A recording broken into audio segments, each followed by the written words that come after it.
Good morning friends, welcome in unique classes. आज है 24 जुलाई 2020।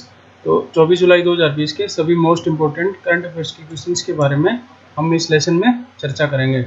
Friends, अगर आप हमारे चैनल पर नए हैं तो बेल आइकन पर क्लिक जरूर करें ताकि आपको आने वाले वीडियोज़ के नोटिफिकेशन मिलते रहें। चलिए शुरू करते हैं आज का फर्स्ट क्वेश्चन।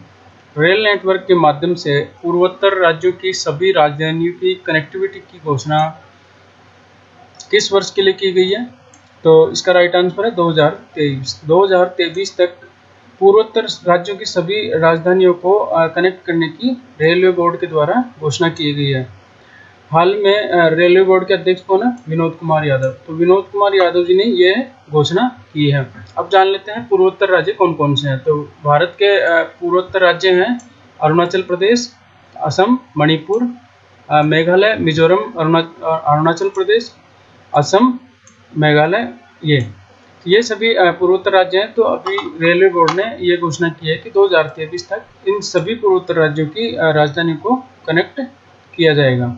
नेक्स्ट क्वेश्चन करते हैं। एनपीसीआई ने आवर्ती भुगतान के लिए यूपीआई ऑटो पे सुविधा का शुभारंभ किया है। तो वर्तमान में एनपीसीआई के एमडी और सीईओ कौन है?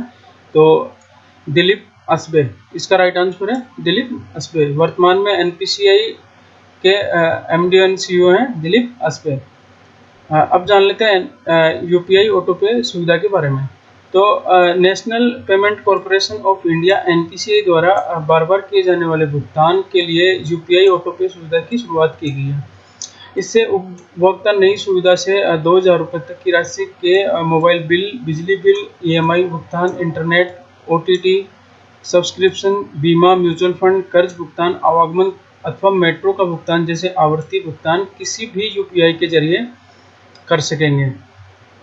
UPI users UPI ID, QR scan, intent के जरिए या इमेंडेंट बना सकेंगे।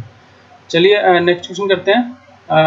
हाल ही में भारत में एसबीआई जनरल इंश्योरेंस का एमडी एंड सीईओ किसे नियुक्त किया गया?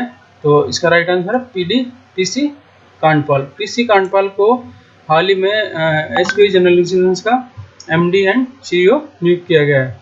यह है पीसी कांडपाल, जो कि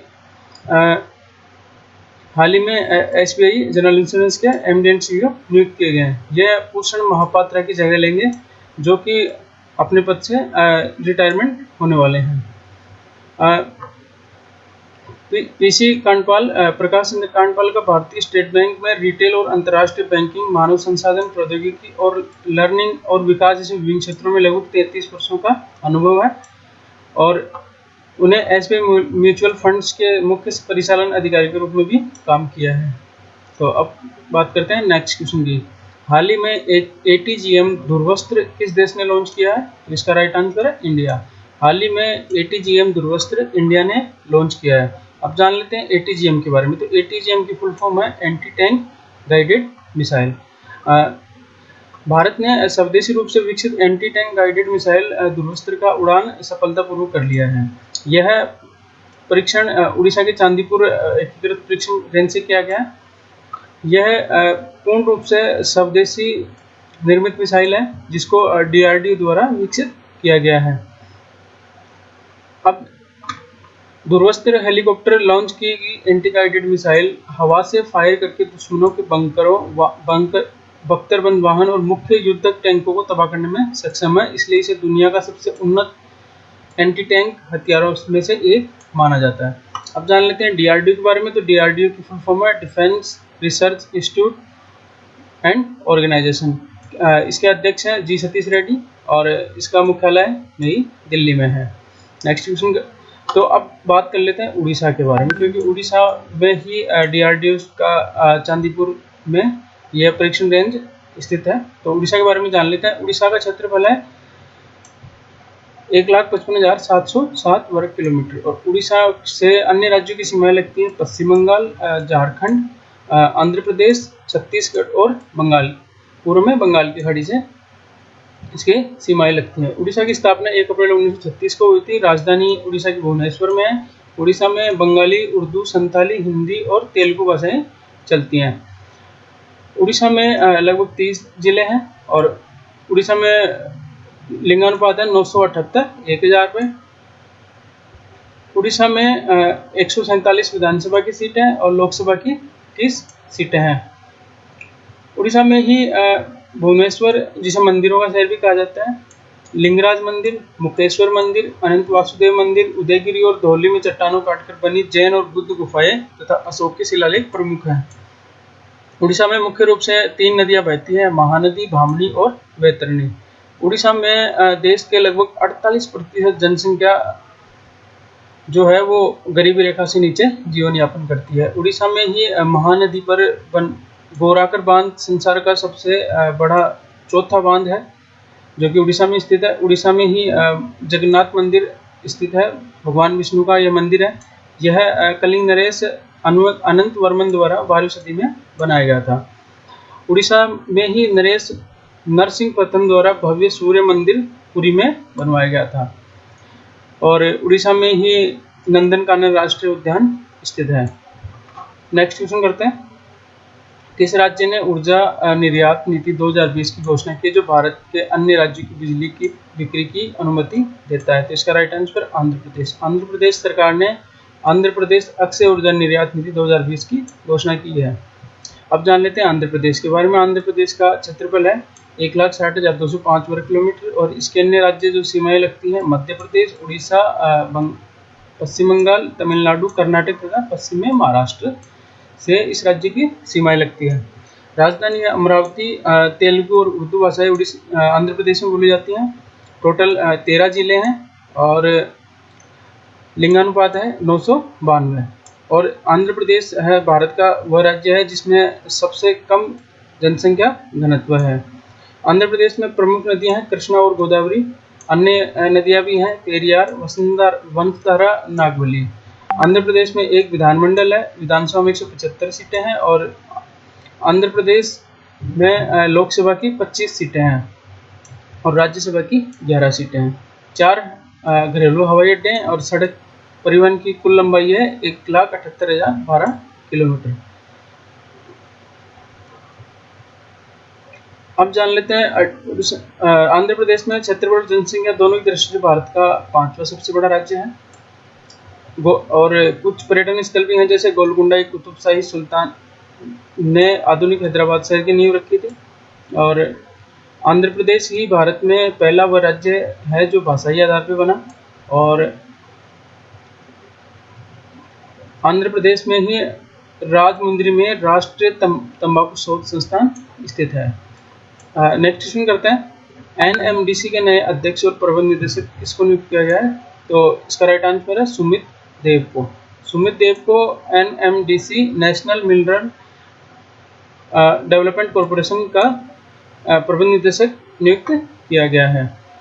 ये इनका कार्यकाल 3 साल तक होगा, 2023 तक ये कार्यरत रहेंगे और ये अभी एन बैजेंद्र कुमार की जगह लेंगे।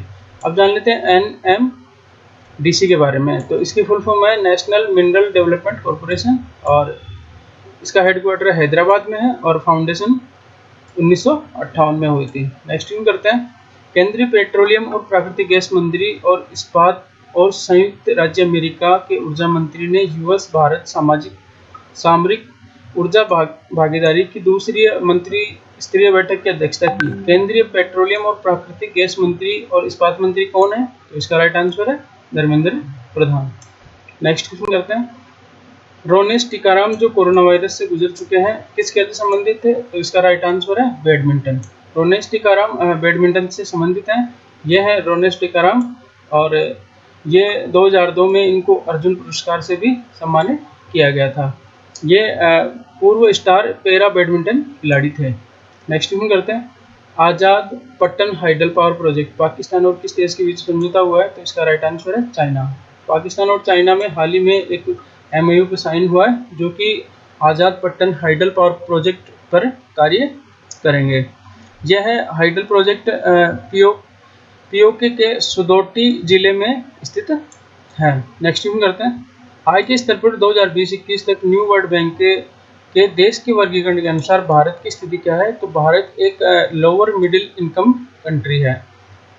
Bharat lower middle income country है। अब जान लेते हैं न्यू वर्ल्ड बैंक के बारे में। तो इसका headquarter Washington DC United state में स्थित है। अब हम जान लेते हैं ब्रिक्स बैंक के बारे में। ब्रिक्स की बैंक है ब्राज़ील, रसिया, इंडिया, चाइना और साउथ अफ्रीका, इन देशों ने मिलकर आपस में एक बैंक की स्थापना की जो कि ब्रिक्स बैंक के नाम से जाना जाता है, जिसका हेडक्वार्टर है शंघाई, चीन में। और इस बैंक का मुख्य उद्देश्य ब्रिक्स देशों तथा अन्य उभरती अर्थव्यवस्थाओं में ढांचागत विकास परियोजना के लिए आर्थिक मदद उपलब्ध कराना। ब्रिक्स के वर्तमान में महासचिव केवी कामत और अध्यक्ष भी केवी कामत ही हैं। नेक्स्ट क्वेश्चन करते हैं। भारतीय नौसेना ने अंडमान और निकोबार द्वीप समूह में बड़े नौसेना अभ्यास किए हैं। नौसेना स्टाफ के प्रमुख कौन है? तो इसका राइट आंसर है करमवीर सिंह। अब वर्तमान में नौसेना स्टाफ प्रमुख है करमवीर सिंह। नेक्स्ट क्वेश्चन करते हैं। इंडिया रेटिंग्स एंड रिसर्च की शोध रिपोर्ट के अनुसार केंद्र सरकार का राजकोषीय बजट वित्त वर्ष 2021 में कितना बढ़ने का अनुमान है? तो इसका राइट आंसर है 7.6%। केंद्र सरकार का राजकोषीय घाटा वित्त वर्ष 2021 में बढ़ने का अनुमान है। यह है कोविड-19 महामारी के प्रभाव के कारण इस समस्या का सामना करना पड़ रहा है। तो फ्रेंड्स, ये थे आज के इम्पोर्टेंट करंट अफेयर्स के क्वेश्चन। अब लास्ट वीडियो मैंने आपसे एक क्वेश्चन पूछा था जिसका राइट आंसर है formula 1 F1 season opening Austrian grand prix किसने जीता है? तो इसका राइट आंसर है वाल्टेरी बोल्टास ने। अब जान लेते हैं आज का सवाल। आज का सवाल है मंडेला अंतर्राष्ट्रीय दिवस कब मनाया जाता है? तो फ्रेंड्स, इस क्वेश्चन का आप राइट आंसर कमेंट बॉक्स में ज़रूर दें, और आपको जितना भी इस क्वेश्चन के बारे में पता है तो आप कमेंट बॉक्स में लिखें। फ्रेंड्स, अगर आपको ये वीडियो पसंद आया है तो प्लीज़ एक लाइक ज़रूर करें, और साथ ही एक स्टडी ग्रुप में आप इस वीडियो को ज़रूर शेयर करें ताकि ये आपके फ्रेंड्स तक पहुंच सके। Thanks for watching this video.